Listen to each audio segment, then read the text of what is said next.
really cool. So we traded the cow for them. So the cow went home with the man, and they... Orange, hold on. What's up? The story is about Jack, not the cow. What? I thought it was called Jack and the Cowstock. No, it's called Jack and the Beanstalk. Really? I like mine better. So no more of this cow nonsense, okay? The cow is gone. The cow is no longer part of the story. Now, as I was saying, when Jack got home, his mom was furious that he had traded the cow for 2 dumb beans. She threw them out the window. Where they were eaten by another cow. No! And the cow immediately sprouted into a giant cowstock. No! And Jack climbed the cowstock to find a giant barn in the clouds. Orange, what is it with you and cows? Too late, Bear. I'm Cow Jack in this story. Yeehaw! No, why do I even try? So Jack went into the huge barn and it was like a cow feast in there. There was every kind of milk, even root beer milk. And there was every kind of delicious grass to eat. And there were so many delicious cow pies straight from the oven. Cow pies? Oh yeah, Jack ate like 50 cow pies. I don't think you know what a cow pie is. And I don't think the giant cow who lived in the barn was very happy when she came back home to find that someone had eaten all of her cow pies. This is the grossest story time yet. So the giant cow, she's all like, fee, fi, fo, bum. Cows are awesome and Bear is dumb. Okay, she did not say that. So the giant cow got super mad when she found Jack. Jack popped onto the normal-sized cow and rode it out the door. The giant cow started chasing them. Just when it looked like they were goners, the cow Jack was riding sprouted pterodactyl wings and started flying. What? Yeah, the giant cow fell off the edge of the clouds and fell way down to the ground. And she burst into a million tiny cows. From that day forward, every person on Earth had their own tiny cow. Oh my God. And Jack flew home on his new cow, which turned out to be a really cool pet because it pooped out golden cow pies. Please, tell me that's the end. It is the end. Good. So, I just wanted to say, I'm sorry I cow Jack's story time, Pear. It's fine, I guess. And I made you something to show how sorry I am. Yeah, let me guess. It's TNT. Well, actually, it's not. In fact, it isn't explosive at all. Really? What is it? I baked it. Dude, that's a cow pie. Just taste it. You'll really like it. No, get away from me. No. Oh, no. Look out for the blast crater. Oh, orange. Some of it got in my mouth.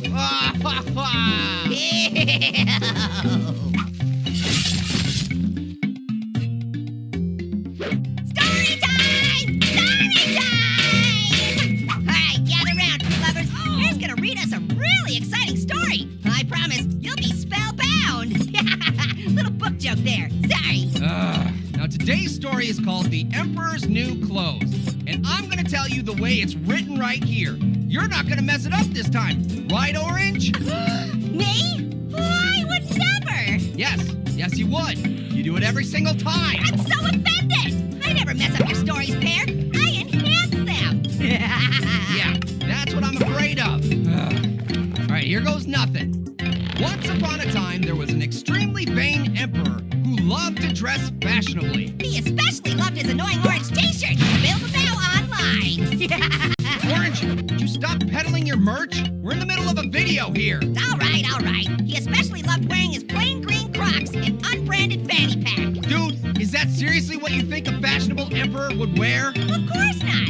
Someone as important as an emperor would wear the all-new branded annoying orange fanny pack. Orange! Good grief. Anyway, the emperor hired 2 weavers who promised to make him the finest clothes he'd ever worn. Clearly they were referring to the orange Halloween costume. For sale online now. They were not! They were actually lying to the emperor because they were secretly con men. They actually didn't know how to make clothes at all. Oh, sounds like they needed to buy some pre-made clothes. Have I mentioned that all annoying orange socks come pre-made? Now, the weavers told the emperor that they were making him a special fabric. A fabric that could only be seen by smart people. Oh, I can see the fabric. That means I'm smart. Orange, there is no fabric. They were lying to the emperor. They only pretended to make fabric. Oh, well, I guess that means I'm dumb. No argument here. No, of course the emperor couldn't see the imaginary fabric, but he pretended he could because he didn't want the weavers to think he was too dumb to see it. So he pretended to put on the clothes and went out to show off his new suit. Wait, so he was just walking around naked? He sure did. And no one in the entire kingdom told him he was naked because they didn't want the Emperor to think they were dumb for not being able to see his clothes. I can't believe he went around naked like that.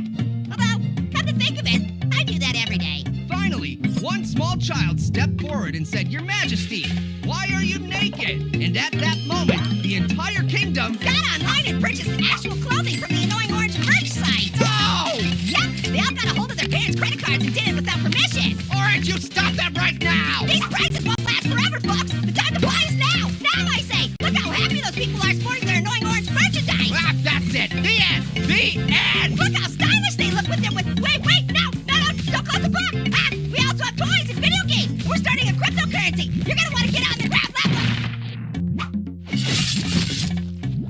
Hey, everybody! Welcome to Story Time! And this episode's bound to make us splash.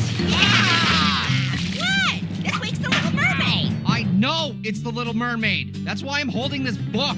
Why read the book when we can just watch the movie? Under the sea. I'm actually glad you brought that up, Orange, because the original fairy tale is way different from the Disney movie you probably know and love. That's okay, I guess. As long as there's a singing crab in the book. There isn't! Boo! I want a singing crab with a Jamaican accent. Orange! Great! The book got swept away in a tidal wave. I guess now it's time to wave hello to my version, told from memory. Wonderful. Once upon a time, there was a singing crab who lived under the sea. Oh, brother. Now, this crab had a beautiful singing voice. So beautiful that some mean old sea witch was super jealous of it. I think it's the Little Mermaid who has a beautiful singing voice in this story, dude. What you talking about? Didn't you hear Sebastian sing in the movie? Under the sea. You can't tell me that crab didn't sound fab. But you are aware that the story is about a mermaid and not a crab, right? Oh, yeah, totally. We'll get to the mermaid in a second. Don't be so crabby. Speaking of crabby, one day the crab went to the surface and saw a human walking around on legs. He said to himself, "Ooh, those legs look crabtastic. I should get me some of those." Crabs have legs, Orange. This is exactly why the main character is supposed to be a mermaid. No, this is totally the way it goes. See, the crab went to the old sea witch and made a trade. He gave her his singing voice, and in return, she gave him additional legs to the legs he already had. Orange! All of a sudden, this crab has legs coming out from all over the place. His back, his butt. Dude even got legs coming out of his legs. Oh, we're so far away from the original story, I don't even know where to begin. I agree. Getting this story back on the rails would